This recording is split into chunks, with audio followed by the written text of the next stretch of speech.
नमस्कार दोस्तों। आइए आज की वीडियो में बात कर लेते हैं गोल्ड के बारे में। दोस्तों, पिछले 4-5 महीने से हमने देखा कि गोल्ड का रेट एक रेंज बाउंड ही रहा है, 1,40,000 से 1,45,000 के बीच में ही रहा है। लेकिन अगस्त के महीने में हमने देखा है कि गोल्ड के रेट में कुछ अपवर्ड मूवमेंट आई है। अगस्त में हमने देखा है गोल्ड का रेट 1,52, 1,55 और इवन 1,60,000 तक भी टच किया है। आइए जान लेते हैं कि ये जो अपवर्ड मूवमेंट आई है इसके पीछे मेन रीजंस क्या हैं। सबसे पहला रीज़न है यूएस का डेट जो है वो बढ़ता जा रहा है। आज की डेट में यूएस का डेट 40 ट्रिलियन यूएस डॉलर तक पहुंच गया है। अब बात कर लेते हैं यूएस के जो बॉन्ड का इंटरेस्ट है और जो यूएस का डॉलर इंडेक्स है, दोनों में ही गिरावट देखने को मिल रही है। दोस्तों, जब भी इन दोनों में गिरावट दिखती है तो it becomes a good news for gold और गोल्ड का प्राइस जो है इन गिरावट के साथ बढ़ता हुआ नजर आता है।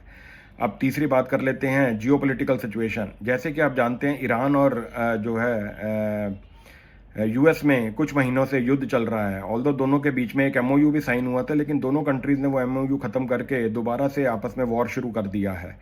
दोस्तों, मुझे लगता है कि इवन ईरान भी इस वॉर को जो है वो स्ट्रेच करना चाहता है नवंबर तक। वो एग्रीमेंट नहीं करेगा नवंबर तक, क्योंकि अगर वो इसको नवंबर तक स्ट्रेच करता है तो ऑयल का रेट ऊपर रहेगा और यूएस के ऊपर इकोनॉमिक प्रेशर बना रहेगा।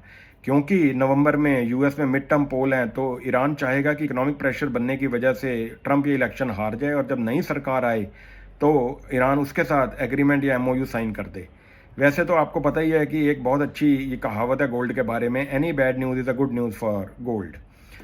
अब बात करते हैं चौथे पॉइंट की। तो पिछले कुछ महीनों से आपने देखा होगा कि हर कंट्री का सेंट्रल बैंक जो है वो हैवी परचेजिंग कर रहा था गोल्ड की, चाहे वो चाइना हो, इंडिया हो, यूरोप के कंट्रीज हो, पोलैंड हो या कजाकिस्तान हो। हर कंट्री का सेंट्रल बैंक हैवी बाइंग कर रहा था गोल्ड की। तो अगर ये बाइंग कंटिन्यू रहती है तो आने वाले फ्यूचर में हमें गोल्ड का प्राइस जो है अपवर्ड ही नज़र आएगा। अब सबसे जो इम्पोर्टेंट पॉइंट है वो है फेड रेट। फेड का जो अगला मीटिंग जो है वो सितंबर में ड्यू है और ये मीटिंग बहुत ही इंपॉर्टेंट रहने वाली है। मुझे लगता है फेड का इंटरेस्ट रेट एटलीस्ट जब तक इलेक्शन है अमेरिका में नवंबर तक, तो कोई इंटरेस्ट रेट में इंक्रीज नहीं होगा।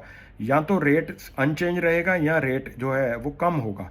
अगर फेड का इंटरेस्ट रेट कम होता है तो again it is a positive news for gold. तो इसमें गोल्ड का प्राइस जो है फिर ऊपर जाएगा।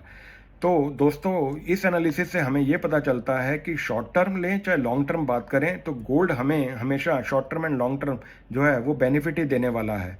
तो दोस्तों, हमारी जो है सजेशन आपको यही रहेगी कि अपने पोर्टफोलियो में थोड़ा सा गोल्ड जरूर रखें और जब भी आपको मौका मिले तो गोल्ड में आप निवेश करने से पीछे ना हटें। तो अगर आपको ये वीडियो पसंद आई दोस्तों तो अपने दोस्तों के साथ शेयर कीजिए, इसे लाइक कीजिए और सब्सक्राइब कीजिए। मिलते हैं अगली वीडियो में, तब तक रहिए स्टे हेल्दी एंड वेल्दी।